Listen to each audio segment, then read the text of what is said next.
Iwang jam 9.44. Oke Bang Ridwan, terima kasih atas pertanyaannya.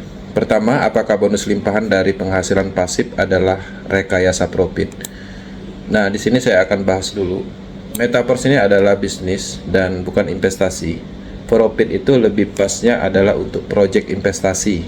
Jadi kita masukkan sejumlah dana, dapat profit sekian, misalnya seperti itu.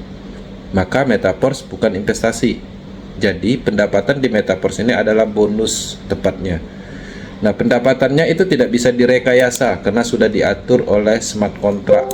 Ketika teman-teman menghasilkan sesuai dengan haknya di dalam perjanjian smart contract itu, yang mana di S6 ada beberapa titik menjadi hak kita, maka titik itu adalah pendapatan kita dan tidak bisa direkayasa. Tidak bisa direkayasa. Kalau dia terjadi di situ, bonusnya masuk di titik itu, ya masuk. Dan kalau nggak masuk, ya nggak dapat gitu. Nggak ada rekayasa seperti itu. Dan itu bisa dilacak, dan itu bisa dilihat, dan ini adalah bisnis transparan. Yang dimaksud dengan rekayasa profit itu contoh, ada project BO misalnya, masuk 10 juta, dapat profit 2% per hari. Katanya uang 10 juta itu untuk buka perkebunan, ditradingkan, untuk transaksi beli emas, keuntungannya nanti dibagikan profit, tapi nggak dilakukan, atau hanya sekedar ceritanya aja. Itu namanya rekayasa profit. Jadi pembohongan publik.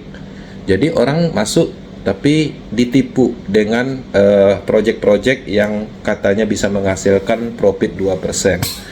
Nah, jadi seperti itu kalau rekayasa profit. Kemudian bonus bekerja sesuai sistem algoritma. Dan apakah bonus limpahan bisa diciptakan?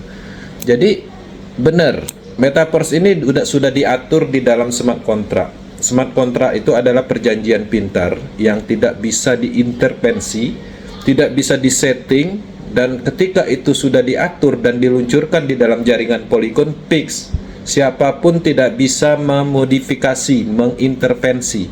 Jadi sesuai dengan algoritma, dan bonus limpahan itu bisa diciptakan. Bisa diciptakan. Kita melakukan pengembangan, kita membangun, itu tujuannya untuk menciptakan bonus limpahan. Kenapa kami membangun bisnis, mengedukasi orang, memberi manfaat kepada sesama? Itu tujuannya untuk menciptakan limpahan. Limpahan kepada kami dan limpahan kepada orang lain. Bangun bisnis ini, maka limpahannya akan didapat. Itu tujuannya. Limpahan itu sumbernya dari mana? Ada banyak. Dari recycle, pembelian level.